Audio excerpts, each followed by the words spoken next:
May udto sa tanan magagilaan das kahangin ano. Before ko madto sa minsay magampo ta no.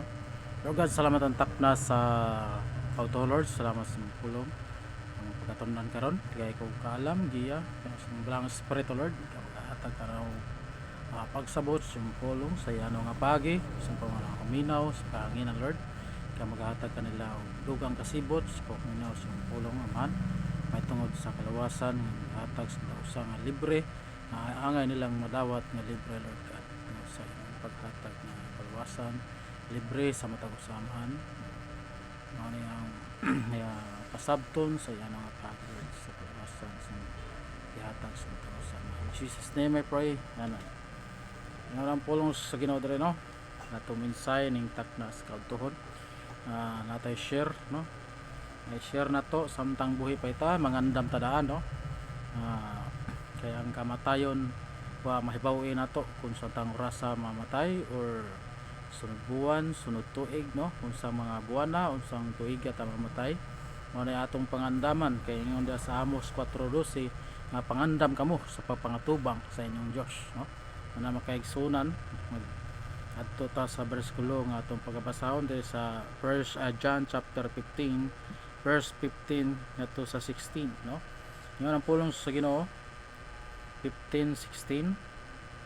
The Bible says, henceforth I'll call you not servant, for the servant knoweth not what his Lord doeth, but I have called you friends, for all things that I have heard my Father I have made known unto you. Last verse, ye have not chosen me, but I have chosen you, and ordained you that ye should go and bring forth fruit, and that your fruit should remain, that whatsoever ye shall ask of the Father in my name, He may give it to you.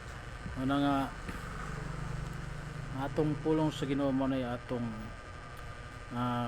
nagisuot kini og match fruit no, bunga no, bunga sa atong siguro dugay naka nga nangalagad sa Ginoo no, adunay mga pagpangabi ko kalag. Number 1 is soul winning no, aduna tay bunga no kay aron mamunga ta no, aron makadala tag kalag diha sa tilang sa Dios mga igsoon mo nga gipili ta sa Dios no diha sa kalawasan no. Wala ta pilia aron kita maluwas, gipili ta tungod kay luwas na ta. Amen. Kay sa ubang mga denomination labi na sa gitawag og Calvinism, John Calvin no, gipili na sila daan no sa wala pahimuang kalibutan no. Mao nga ang pamagi sa kaluwasan makaigsunan dili niya na nga pamagi nga giluwas na ka sa wala pahimuang kalibutan no.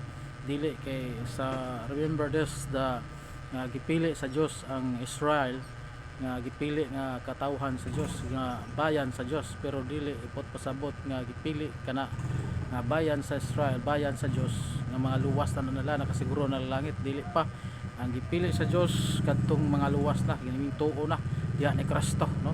Kay naingon sa John 3:16 nga for God so loved the world that He gives only begotten Son, whosoever believeth on Him should not perish but have everlasting life. Naingon da for whosoever no, bisag kinsa nga mutuo diha ni Kristo maluwas no.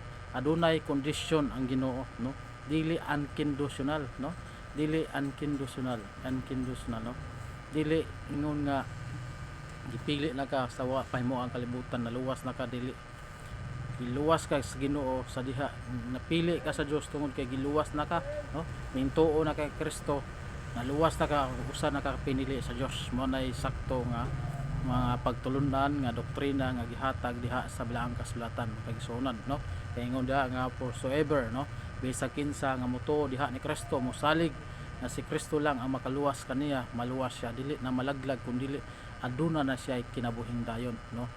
Mo na nga sa ubang denomination nga gipili na daw sila sa pahimuang kalibutan before the foundation of the world no, dili na maoy pamaagi sa kaluwasan no. Kay ang pamaagi sa kaluwasan mutuo ka kay ingon sa Acts 16:31 nga believe on the Lord Jesus Christ and thou shalt be saved. Kay dahil sa kanungutana ni Pablo o ngadto ni Silas sa ka Philippian jailer nga what must I do to be saved. Ano intubag si Pablo nga believe on the Lord Jesus Christ and thou shalt be saved. Adunay kondisyon ang Ginoo. Pag dili ka mutuo, mahinukpan ka ngadto sa linaw nga kalayo. Pag mutuo ka, dili na ka mahinukman. Makita nimo diha sa John 3:18, no? Nga ang dili mutuo nahinukman na ka ngadto sa impierno. Kung mutuo ka sa anak sa Dios nga mao si Ginoong Kristo, dili na ka mahinukman kun dili moadto na kag langit ang kaigsunan, no? Munang mga kaigsunan, unang punto nga atong gi kuhaan karon natong minsay nga God chosen you unto salvation. Ipili ka sa Dios, no? Ngadto sa kaluwasan, no? Humana ka naluwas ani, no?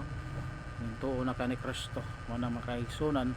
Tumbasahon there sa verse 16, ye have not chosen me, but I have chosen you and ordained you that you should go and bring forth fruit, and that your fruit should remain, whatsoever you shall not ask of the Father in my name, he make it up to you. Ano nga, siguro sa atong pagka-Kristohanon, dugay na ta nangalagad, wala gihapon ta man namunga, wala gihapon ta makadalag kalag diha sa tiilan sa Dios. Manang kinahanglan much fruit, no? Mamunga ta. Ingon nga mga Kristohanon na mamunga ta, mudaghan ta, no? Makadala tag mga kalag diha tiilan sa Dios, no? Gusto sa Ginoo nga mangabig tag kalag. Number 1 is soul winning, makaigsunan. Manang ikaduhang punto na makita nimo diha, God chosen you to serve. Ipili ka sa Dios para kita mga lagad. Wala ta pili sa Dios aron magbadoy-bagdoy patas kalibutan, no?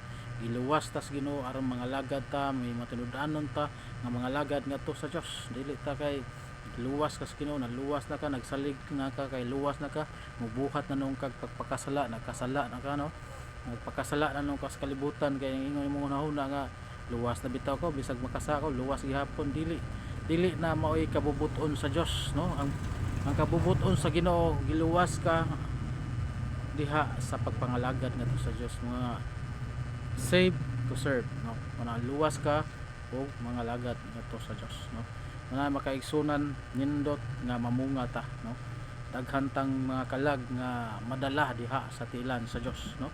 Nga bring forth fruit, no? Nanglan magdalatag mga kalag diha sa Dios, no?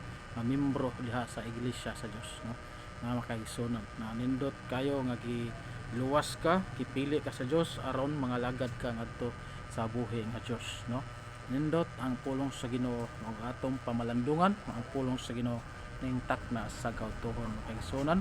O salamat kaninyong tanan mga kagilaan das kanginan na humana ang atong mensahe. Magampo ta Lord, salamat. In Jesus name I pray, amen.